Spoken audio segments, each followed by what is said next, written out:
Good morning, campers.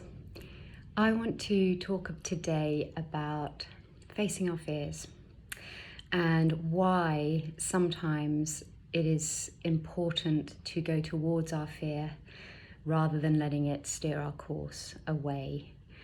And what I mean by that is quite often on the other side of the things we fear the most is true happiness, because we'll be free of the fear.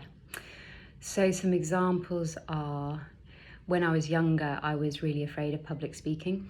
So much so I'd literally shake. And one time I was doing a talk, I actually held onto the lectern to stop shaking.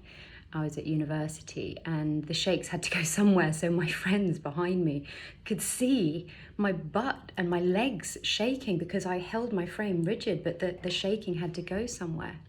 And I told myself I was never going to do that again. I was never going to talk in front of people again. And then cut to my first job. I had to train people. And actually, I did it each day. I got up, it was smaller groups. And it turns out that's the thing I love the most. I love training people. I love connecting with people. I love seeing them get new ideas and growing. And so if I had let the fear dictate, I would never have had those opportunities, and I would never have done the things that I've done. And I've spoken to crowds of over 200 people, and it's brought me joy. It's brought me joy and immense satisfaction. So my invitation to you is to feel the fear and not be afraid of it. Don't let it control you. Sometimes we feel like we're in control when we avoid the thing that we want, but actually all that's happening is your fear is controlling you. You have no control if your fear is dictating what you do in your life. And so if there is something that you're afraid of, and I recognize that's a very broad spectrum of things that could be out there, but just try and sit with it and name the fear.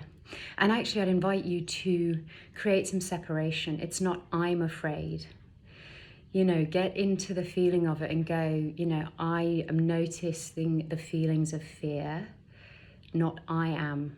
Yeah, so you're just creating a little bit of separation from you and the feelings, because you are not your feelings and you are not your thoughts.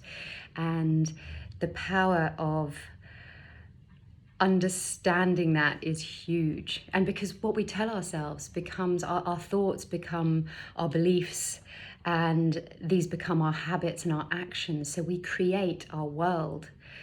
And so I'll close with that Henry Ford quote: whether you think you can or you think you can't, you're right.